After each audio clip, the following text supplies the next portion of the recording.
انت عارف ان في علم النفس لما الشخص اللي انت بتحبه يسيبك، ايه اللي بيحصل لك في مخك؟ هو ده موضوع الفيديو.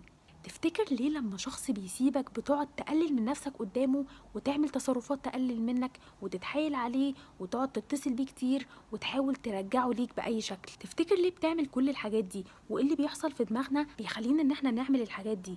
والمشكلة ان بعد فترة بنندم على كل التصرفات اللي احنا عملناها دي، لان في علم النفس الحالة اللي انت بتبقى فيها دي بتبقى اسمها حالة انكار للحقيقة، انك مش قادر تستوعب ان الحاجة دي حصلت، وبتبقى مستعد تعمل اي حاجة من غير ما تحس ومن غير ما عقلك يبقى واعي. الحالة دي بتيجي للبني ادم لما بيكون حياته ماشية طبيعية ومرة واحدة يحصل فيها حاجة تغير مسار حياته كله، فبيتصدم وبيبقى مش قادر يصدق ان الحاجة دي حصلت، فبيوديها المخ لمكان اسمه اللاوعي. اللاوعي ده هو اللي بيأثر على